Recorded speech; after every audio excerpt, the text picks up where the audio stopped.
Nagu öeldakse, siis õnnestumise eelduseks on väga hea plaan, nii ka arengustrateegia koostamisel. Järgmise sammuna soovitangi teil plaan välja töötada. Arengustrateegia koostamisest on võimalik saada mitut sorti kasu. Otsene kasu on muidugi selge siht ja tulevikuvaade, uued ideed ja nende edasiarendused. Kohati olulisemgi on aga protsess ise. Protsess, mis õigesti juhitult aitab leida uusi aktiivseid panustajaid, avastada kogukonna liikmete varjatud andeid, huvisid ja mõtteid. Esmalt tasub läbi mõelda, keda te kindlasti peate kaasama arengustrateegia koostamise protsessi.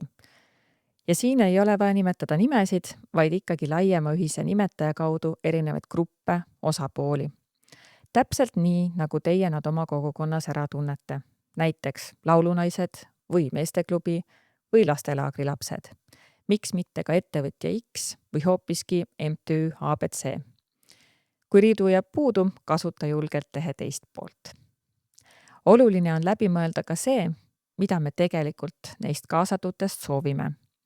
Kas teid huvitab nende puhul vaid arvamus, jah või ei vastus, sobib või ei sobi vastus, või ootate te midagi enamat, uusi ideid, lahendusi väljakutsetele, või sootuks näete neid olulise osapoolena mingi teema või väljakutse lahendamises arengukava elluviimise etapis.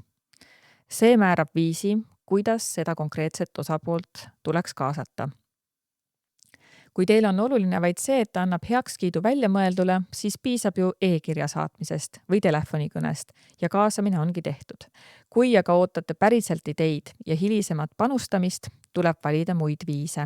Temaatilised arutelud, personaalne lähenemine, kaasamine juba alguses teema või probleemi püstitamisesse ja lahenduse väljamõtlemisse. Järgmise sammuna mõelge läbi, milline on arengustrateegia koostamise protsess ja selle osad.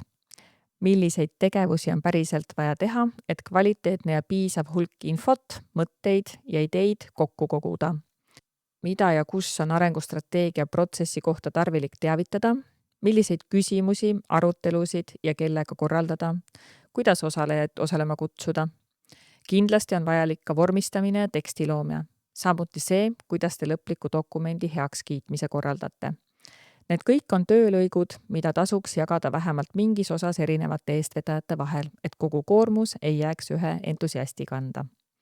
Arengustrateegia koostamiseks, info ja mõtete kogumiseks on hea mõte kasutada ära juba paika pandud kogukonna sündmusi ning kavandada sinna väikeste elementidega ideekorje või arvamuste mõtete uurimine sisse.